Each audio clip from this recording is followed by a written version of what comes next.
Bonjour et bienvenue dans une autre revue très spéciale. Et aujourd'hui nous avons le DX9 War in a Pocket Xtal 18 Flamethrower Bumper. Le lance-là, c'est vraiment nul comme nom. C'est Slag ou Slug, dépendamment si vous êtes plus des films ou de la génération 1. Mais bref, ça représente très bien la génération 1, donc c'est Slag. Version DX9, Legend Size. Figure absolument exceptionnelle que j'adore. Une ligne que j'adore que les third party s'enlignent avec toute leur ligne de petits Legend Size. Je trippe ben sur cette série-là. Toutes les Legend Size des third party, je les collectionne presque. Et, ouais. Bref, ici la cover de la boîte. Belle peinture de la tête de Slag qui est en train de nous charger. Sur le dessus, nous avons une photo de robot et du dino. En dessous, des trucs légaux. Sur le côté de la peinture. Sur l'autre côté de la peinture. En arrière, une belle présentation des Dinobots avec les Decepticons Constructable en train de se battre. Quand même très joli. Nous avons les tech specs ici qu'on sait que rien. Bref, c'est que des barres. On sait pas quel qui est force, vitesse ou intelligence, peu importe. On n'en a pas de besoin. Ce sont des jouets. Et allons voir la boîte. Et rien à l'intérieur. On jette ça. Nous avons ici les instructions. Instructions assez utiles puisque la transformation est excessivement complexe pour un tout petit robot. Il a fallu que je me réfère aux instructions pour certains bouts. Malheureusement, c'était plus moi qui avais peur de le transformer et ouais. Bref, les instructions avec de la couleur, c'est bien fait. Rien de l'autre côté. Bumper. Ouais, un beau petit nom. Alors bref, les instructions, on met ça de côté et on vient voir la boîte ici. Oui! Commençons par les armes, les accessoires. Nous avons ici un beau petit fusil. Zoom. Zoom, zoom, zoom, zoom, zoom. Et voilà. Beau petit fusil, tout noir. Pas beaucoup de détails plus que ça. On met ça de côté. Ensuite, on vient avec une épée. Un peu plus de détails ici. Translucent rouge. Et ouais, c'est ce qu'on a déjà vu. Ce sont les armes habituelles des Dinobots. Et nous avons ici le plat principal. Le Dinobot Slag. Ou Slug. Ou Bumper. Bref, une figure absolument géniale. Beaucoup de peinture chrome partout. Les yeux métalliques bleus. La mâchoire métallique chromée. La crinière métallique chromée. Les cornes translucent rouge. Petite peinture ici de détails de filage. Et ouais, c'est une figure absolument belle. Génial. La bouche s'ouvre ici, articulée. Elle peut s'ouvrir un peu plus grosse, mais la tête sort de son trou, donc juste à pivoter au premier joint ici. Les pattes en avant pivotent sur un ball joint articulé.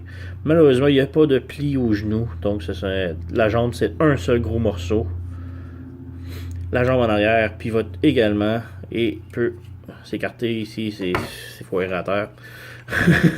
Nous avons une articulation au genou qui est très serrée. Et rien à la queue sauf ça qui donne un look queue brisée. Bref, c'est pas mal tout pour le dino. Un petit peu déçu des cornes. J'aurais aimé que les cornes soient amovibles, pivotables. Parce que ici, j'ai une de ces cornes-là qui est un petit peu trop vers la gauche. Ça paraît pas beaucoup. Mais bref, comme ça, ici on peut le voir. La corne ici est un petit peu trop élevée, mais malheureusement on peut pas bouger puisqu'ils sont collés en place. Donc c'est pas tellement grave. Mais sinon, le robot, le dino est vraiment génial. Donc, pour transformation, on veut tout d'abord venir débrancher le côté ici. Pas les ouvrir complètement parce qu'on peut pas présentement parce que la crinière bloque le chemin ici, mais juste débrancher ici parce qu'il y a des pegs qui tiennent le tout. Ensuite, on vire la figure à l'envers et les pattes, on les pivote par en arrière comme cela. Ensuite, on débranche la queue et on pivote ça par en arrière. On ouvre ça comme ça. On descend la queue comme ça. Descend la queue. Et c'est là que j'ai eu beaucoup de difficultés à transformer moi-même, que je ne savais plus quoi faire rendu là. Mais c'est un problème de tolérance. Faut pas avoir peur de pivoter la jambe ici sur le dessus. Même chose de l'autre côté. Pivoter la jambe sur le dessus. Et en faisant ça, on peut ramener la queue par en arrière et continuer de pivoter la patte par en avant. Donc, on ouvre en arrière, on pivote encore par en avant et on peut ramener la queue comme ça. Il faut simplement faire passer les pattes par-dessus la queue. Il y a des petits problèmes de tolérance et que tout bloque, mais bref. Le torse, on le ramène par en bas et on le pivote 180 degrés. On le laisse là pour l'instant et on revient aux jambes. Ici, faire très attention, il y a des pegs qui sont branchés sur les côtés du bloc jaune. Si on essaie d'ouvrir maintenant les jambes, comme que j'ai déjà fait, tout le torse ici va s'arracher. C'est pas brisé, c'est simplement branché en place, mais il faut vraiment faire attention et il faut débrancher les jambes ici en premier. Sur le côté.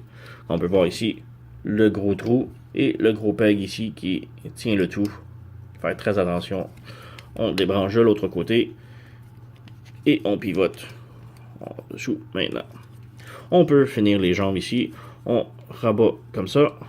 On ouvre la queue ici.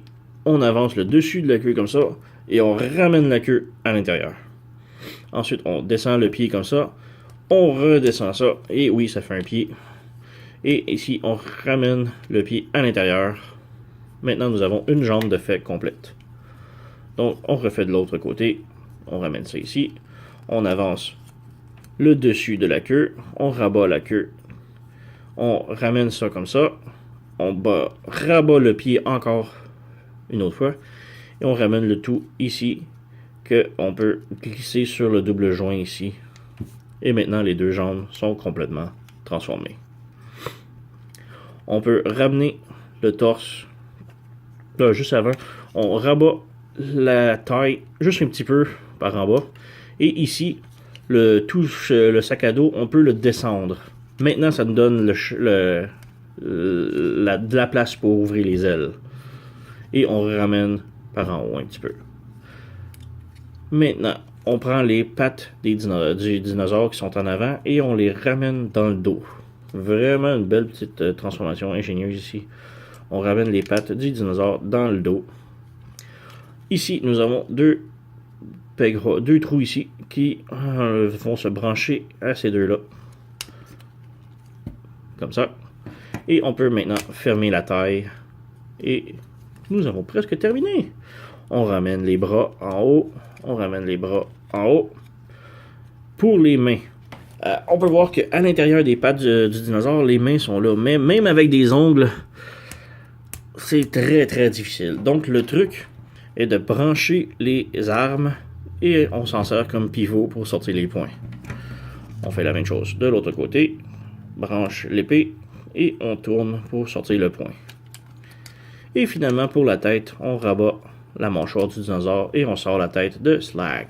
Et nous avons terminé la transformation.